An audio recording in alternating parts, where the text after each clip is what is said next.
تو اس قسم کی چیزیں نہیں ہونی چاہیے ملک کے اندر. اور ہم ویسے بھی کچھ اچھے حالات میں نہیں ہیں. ہمارے بہت سے سوالات ہیں اور ان سوالات کا کوئی جواب نہیں دیا جا رہا.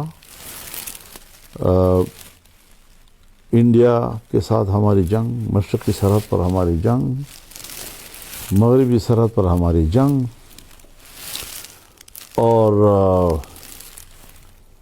سوشل میڈیا کے زور سے ہم جنگ جیت رہے ہیں اور ہم جنگ جیت رہے ہیں اور جنگ جیت رہے ہیں.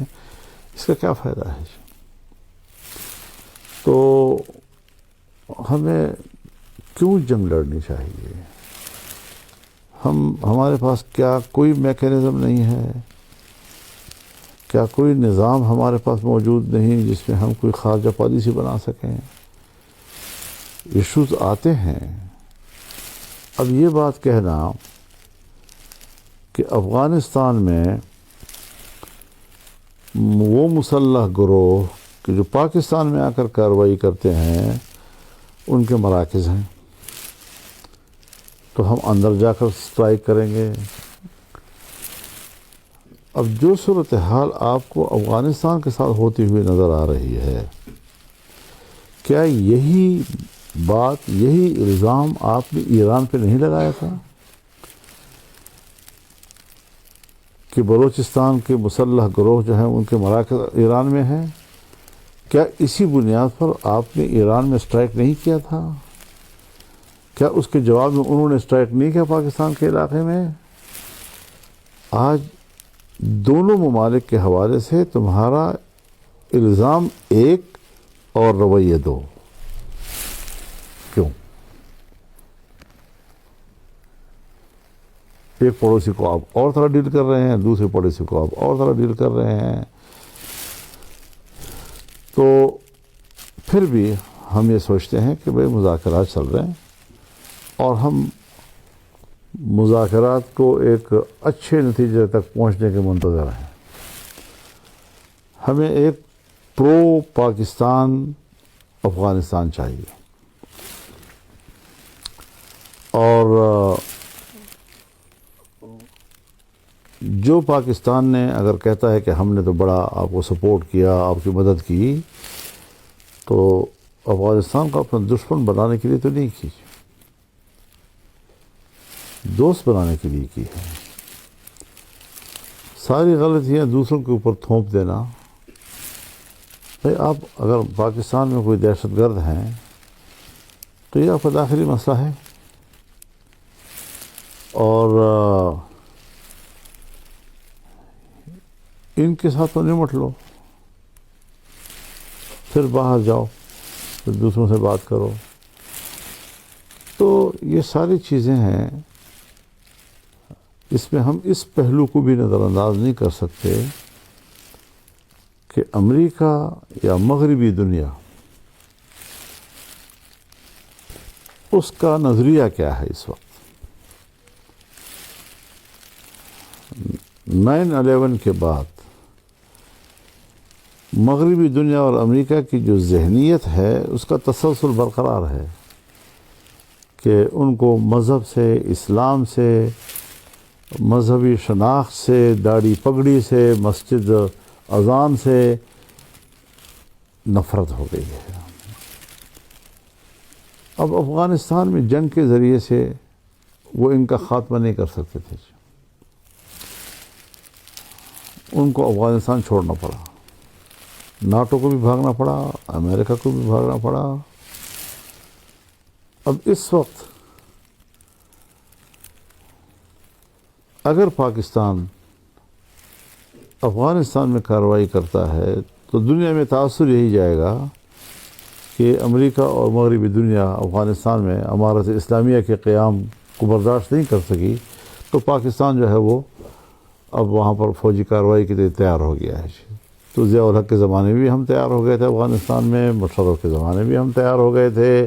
تو اب ایک بار پھر ہم اس کے لیے تیار ہو رہے ہیں. بظاہر قوم کے سامنے ہم اور وجوہات رکھتے ہیں. اگر آپ پاکستان کے اندر دہشت گردی کی وجہ سے افغانستان سے شکایت کر رہے ہیں تو پاکستان کے اندر کی دہشت گردی کو ختم کرو، اس میں آپ کو کس نے روکا ہے؟ یہ تو آپ کا داخلی معاملہ بنتا ہے جی۔ تو یہ بذات خود اپنی چیزیں ہیں۔ پھر دیکھیے تازہ انڈیا نے ہمارے 2 مراکز پر حملہ کیا، ایک بہاولپور میں اور ایک مریدکے میں۔ اگر ہم کہتے ہیں کہ جی وہاں پر مراکز ہیں اس لیے ہم وہاں سٹرائک کر رہے ہیں، تو کیا آپ انڈیا کے الزام کو جائز تو نہیں قرار دے رہے ہیں؟ ہر چیز کو فوری طور پر دوسرے پہلو سے بھی دیکھنا چاہیے۔ تو اگر افغانستان میں اسی دلیل کے ساتھ آپ وہاں پر کارروائی کا حق اپنے پاس رکھتے ہیں، تو یہی چیز جو ہے پھر تو انڈیا کے لیے بھی آپ جواز دے رہے ہیں اس پہ کہ وہ پاکستان میں کر سکے گی۔ لہذا جو چیز اصولاً غلط ہے تو پھر وہ ہر جگہ غلط ہے۔ ہم انڈیا کی رائے کو بھی غلط سمجھتے ہیں، پاکستان بھی اس طرح کی رائے قائم نہ کرے اور بلا وجہ جو ہے جنگوں کے شوق میں نہ رہے۔ اسلام کی تعلیم یہ ہے، جناب رسول اللہ صلی اللہ علیہ وسلم فرماتے ہیں اللہ سے عافیت مانگا کرو اور دشمن کا سامنا کرنے کی تمنا نہ کیا کرو۔